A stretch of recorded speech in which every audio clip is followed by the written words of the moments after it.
Well, good afternoon, folks. This is a little video about my seat that keeps popping off all the time. Well, the catch does. And I wasn't sure if it's because I changed my seat for the touring seat. As we know, this photo shows the pin that's underneath the middle of the plastic seat pan. And mine keeps coming up undone. You know, you go over a bump and then you find the seat's loose when you get off the bike. You know, you can take the seat off. And I wondered why. Well, if you look at that pin there, which is obviously upside down, there's a shoulder and a beveled shoulder on the top bit of that indentation, the cutout on the pin. And there is a little spring-loaded arm that puts almost like a little blade that goes in there to close against that. It goes up the bevel and then should locate on the square shoulder. And I realised that a combination of factors meant it wasn't doing it properly. And here it is. You can see there is the big circle there. Now there is the arm that moves across to locate on the pin. Now you'll notice that mine in this photo looks very rough, and that's because I've run several lines of weld across it and then ground it down to increase the size of that blade, because what was happening was it was moving up the shoulder of the pin that you saw in the previous photo, but not really fully engaging against the shoulder of that pin, which meant that the seat could come off, especially after hitting a bump on the road. It was a combination of that and the spring being particularly weak.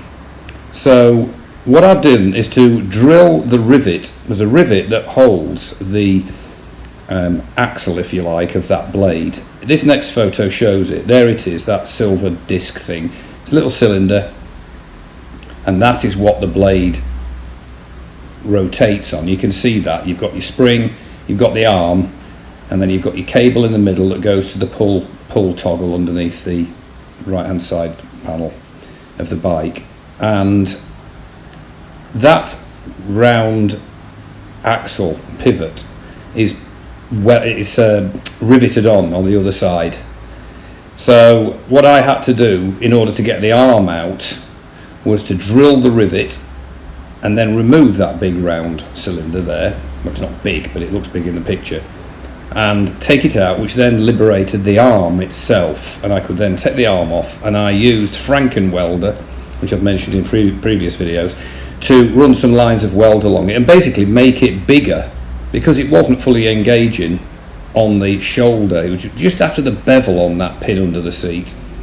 And this next photo shows, again, same sort of view. You can see you've got your nipple on the end of the cable from the pull toggle, and you've got the spring. Now that spring is under quite a lot of tension there, because what I did was I took the spring off and basically stretched it, because the spring was not forcing the arm fully across the shoulder part of the pin under the seat, the locating pin. So it's a combination of that plus the actual size of the blade not being big enough, and it did it all the time. I don't know if anybody else has had this problem, but if so, this is a fix for it. So you drill the rivet and you take out the pin, the axle that the arm rotates on. And the next photo shows, I don't have any before pictures unfortunately, but the next photo shows the actual arm in place, and you can see that with a light behind it, look, at the bottom left, that's grease, that stuff stuck to it. There is the actual hole that the pin from the seat goes through, and that arm moves across, swings across and locates it. So what you need to do is drill the rivet on the other side of that axle and remove it. I then used a 4mm, I used just under a 3mm drill to do it, to get the rivet out. Just take the head off it, and then I used a 4mm tap from a tap and die set, just to do a few little threads in it, as I'll show you in a photo further along. Now this next photo shows the assembly there. As you can see the weld that I put on. It's where that little zigzaggy line is. It's quite a lot actually that I had to put on it, and as you can see the spring itself is under quite a bit of pressure there, so it's bending. Before that it wasn't, and in fact really if I can get a stronger spring I'll put a stronger spring on it, because whilst I've stretched that and it's doing the job, it was very, very weak to begin with, and it was straight, you know, the springs just sat there straight. It wasn't really enough pressure from the spring to close, to swing across that arm. So here is the next photo, shows the actual drilled out axle of that, and there it is, look. So on the right there, that dark bit, the dark cylindrical bit, that's the actual rotating axle that the arm rotates on, and left is the 4mm stainless bolt, just a normal hex bolt. You could, I suppose, re-pop rivet it, but it's a, you know, by the time you've drilled it out, drilled the old rivet out, it's a bit of a big hole in that axle bit. So I just thought we'll just tap a little thread. It's not under massive strain. So I used a 4mm tap, stainless bolt out of the useful drawer. Never throw bolts away, stick them in a drawer, great. And the next shot shows the assembly with the axle not in yet, look. So there it is. Now you can see the bluing that's occurred with the heat of the welder, and you can see I've extended the blade on that quite substantially when you look at it. Yeah, it's a bit messy. I don't have a MIG welder, I don't have a fancy welder. I'm using the old stick welder, Franken welder, which, you know, comes in handy. And you can see there that I've had to put quite a lot of weld on it. The bluing actually came from the grinder. They weren't the world's tidiest of welds. Fortunately, they're not seen.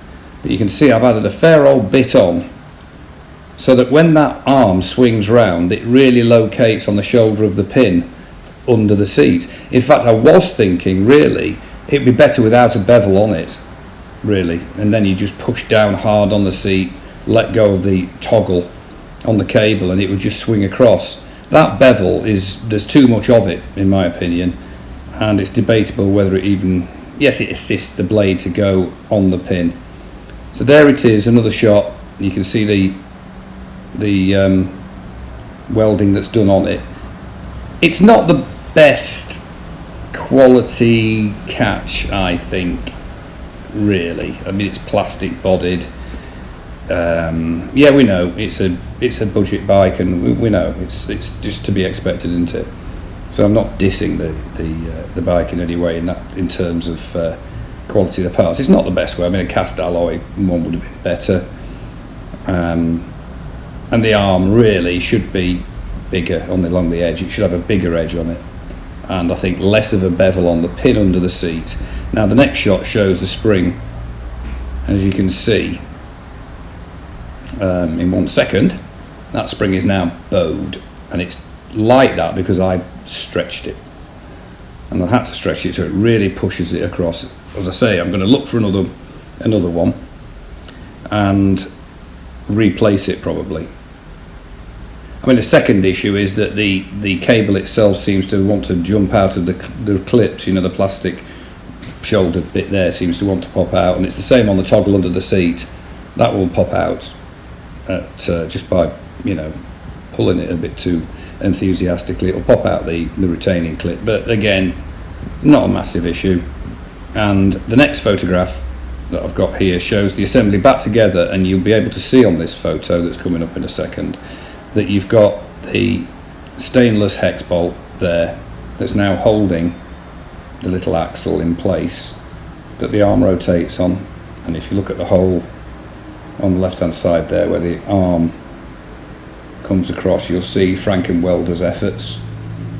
This works. This seat has never jumped off since. It works absolutely perfectly. And yeah, I'll put a spring on it if I can find one, but it's certainly working as it should do. The next photograph shows the entire assembly, again, just a bit clearer view, coming up now. So as you can see, you've got the spring under tension, the axle's back in place, the Franken welded arm is now, that's about as far as it goes. At the end of this little presentation, if we can call it that. There's a video, and it shows, I'll show you, you'll see that there's a very slight bit of movement that you could push it a little bit further to locate, but it would need a stronger spring for that. So there it is in place, look. I'm quite surprised at how, I think not poorly designed, but how the arm is just not big enough. It just doesn't, it goes up that shoulder, the beveled shoulder of the locating pin, and it's obviously not pushing hard across. And it could be because it's a replacement seat, but then I've compared the original seat with the touring seat, and it's the same pin. They're obviously using the same pin on them, and I think it could be a fairly common problem. So if your seat's popping off and you find it's coming undone, it will be this. It definitely was that in the case of my bike. This little video shows now, look, it's that in operation, and that arm is coming across. There's a very tiny bit of movement left, look, can you see? You could just close a little bit more. So there you have it. And that cures the issue. So, if your seat's popping off, that's what you need to do. Ride safe today, and I will be posting again very soon with a little bit of gossip about a new motorcycle romance. See you soon.